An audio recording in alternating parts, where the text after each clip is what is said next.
Bombe au Real Madrid, Kylian Mbappé va-t-il finalement hériter du mythique numéro 10 ?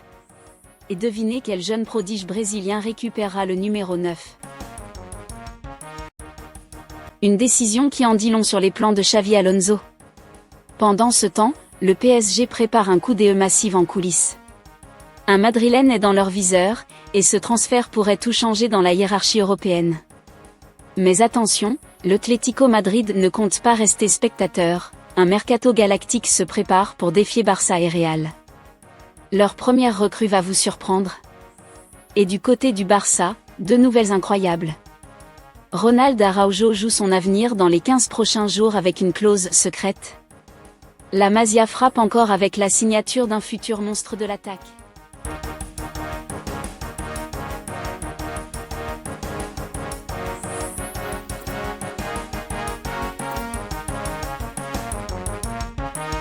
Le Real Madrid a choisi son nouveau numéro 9. Après le départ de Luka Modric, en fin de contrat, le Real Madrid a proposé à Kylian Mbappé de récupérer le numéro 10. AS explique ce jeudi que les Merengues laissent le choix aux Français, qui évoluent avec le numéro 9. Mais la tendance est à ce qu'il récupère le 10 laissé par le Croate. Ce qui fera que le 9 sera de nouveau libre. AS précise que les Merengues ont choisi le joueur à qui ils veulent que ce numéro revienne si Mbappé est d'accord pour récupérer le 10.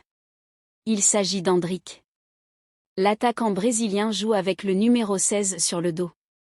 AS rappelle d'ailleurs qu'initialement, il devait porter le 9 à son arrivée à Madrid et Mbappé le 10. Mais la prolongation de Modric avait tout bouleversé. Sans lui, les choses risquent de changer. L'arrivée de Xavi Alonso au Real Madrid pourrait provoquer une vague de départ. Et parmi les Madrilènes susceptibles de plier bagages, un profil intéresserait fortement le PSG. Xavi Alonso vient à peine de poser ses valises sur le banc du Real Madrid et déjà, les grandes manœuvres ont commencé en coulisses.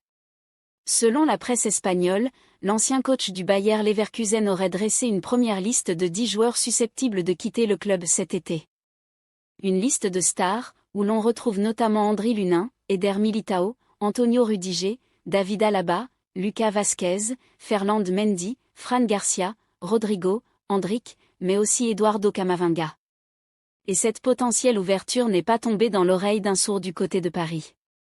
Le PSG surveille de près la situation de Camavinga. À Paris, Luis Enrique suit de près l'évolution du milieu de terrain français. Très apprécié pour sa polyvalence, son impact physique et sa qualité technique, Camavinga coche toutes les cases du profil recherché par l'entraîneur espagnol. De son côté, Luis Campos garde d'excellents souvenirs du joueur qu'il avait déjà supervisé à Rennes et pourrait tenter un gros coup si une fenêtre de tir s'ouvre cet été. Le PSG a les moyens financiers pour s'aligner, et un départ de Camavinga du Real Madrid offrirait une opportunité rare sur le marché.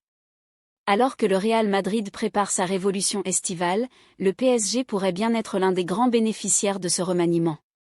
En s'attachant les services d'un joueur comme Camavinga, Paris renforcerait considérablement son entrejeu, tout en envoyant un signal fort à l'échelle européenne. Le mercato ne fait que commencer, mais l'été s'annonce déjà bouillant entre Madrid et la capitale française. Le mercato fou que prépare l'Atlético de Madrid pour détrôner le Barça et le Real Madrid. L'Atlético de Madrid espère rééditer un mercato estival intéressant pour, enfin, pouvoir concurrencer ses deux gros rivaux. Ce fut une nouvelle saison décevante pour l'Atlético de Madrid. Pourtant, les Colchoneros avaient frappé fort l'été dernier, avec, entre autres, l'arrivée d'un Julián Alvarez qui a été particulièrement performant, bien accompagné par un autre renfort offensif qui a brillé, Alexander Sorlo. Mais ce ne fut pas suffisant pour aller titiller le FC Barcelone d'Hansi Flick ni même un Real Madrid de Carlo Ancelotti qui était loin d'être impressionnant lors de cet exercice 2024-25. Enliminés en 8e de Ligue des Champions assez tôt par leur rival merengue, largués de la course à la Liga assez tôt et sortis en demi de Copa par le Barça, les Colchoneros ont vécu une saison blanche. La situation des deux gros clubs de la capitale espagnole est d'ailleurs assez similaire, avec des supporters qui réclament une révolution dans l'effectif, et une direction qui veut recruter rapidement avant ce mondial des clubs, qui pourrait servir aux deux écuries pour sauver un peu leur saison décevante. Selon la presse espagnole, l'Atlético va ainsi rapidement conclure des arrivées pour le moins intéressantes. Selon Marca, l'arrivée de Johnny Cardoso, 23 ans, à Madrid est imminente. Auteur d'une sacrée saison avec le Betis, brillant en Liga et en Conference League, le milieu de terrain américain devrait rapidement rejoindre l'écurie entraînée par Diego Simeone, qui réclamait un numéro 5 à l'Argentine pour renforcer son entrejeu. Mais le galactique de ce mercato colchonero ne devrait être autre qu'Alex Baena. Le milieu offensif international espagnol va rejoindre les rangs rojiblancos contre les 60 millions d'euros de sa clause libératoire. Joueur considéré comme le meilleur joueur de Liga hors Barça Real Atlético, celui qui est un des meilleurs derniers passeurs d'Europe, 9 assists cette saison en Liga, va apporter sa magie à l'Atlético. Les colchoneros ont aussi l'intention de renforcer leurs avant-postes et le nom de Nick Woltemade, Stuttgart, revient souvent ces derniers jours. Il pourrait être le remplaçant d'Angel Correa, le joker offensif madrilène depuis plus d'une décennie qui devrait partir cet hiver. Le nom de Lautaro Martinez, qu'on ne présente pas, a aussi circulé dans la presse espagnole, mais une éventuelle arrivée de la star argentine dépendrait d'un départ d'Antoine Griezmann, qui n'est plus à l'ordre du jour. De même pour Victor Gyökeres, le serial buteur du Sporting. Il y aura aussi un chantier en défense centrale, avec de nouveaux défenseurs centraux qui sont attendus. Christian Romero, Tottenham, est l'objectif prioritaire de Diego Simeone, qui aimerait bien retenir Clément Lenglet, qui était prêté par le FC Barcelone cette saison. Selon nos informations, Naïef Aguer, Real Sociedad, plaît aussi à la direction colchonera. Un latéral gauche est aussi attendu, alors qu'Alvaro Carra, un tant convoité, devrait filer chez les voisins merengues. L'été va être encore plus chaud que d'habitude du côté du Metropolitano. Ronald Araujo peut décider de partir. Le FC Barcelone a tranché, Ronald Araujo ne sera pas vendu cet été, sauf si le joueur lui-même active sa clause libératoire de 60 millions d'euros, valable uniquement du 1er au 15 juillet, indique Mundo Deportivo. Malgré une saison mitigée marquée par une blessure estivale et des rumeurs persistantes autour d'un départ, notamment vers la Juventus, le club, Deco et Hansi Flick en tête, souhaite absolument conserver le défenseur uruguayen.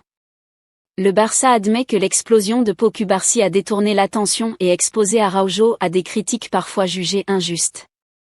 Pourtant, les Blaugrana soulignent ses performances solides dans les grands rendez-vous, comme en Supercoupe face au Real Madrid ou contre l'Atlético en Coupe du Roi. Avec l'avenir incertain de Christensen et l'âge avancé d'Íñigo Martínez, le joueur de 26 ans reste indispensable, et le club ne fera rien pour faciliter un départ.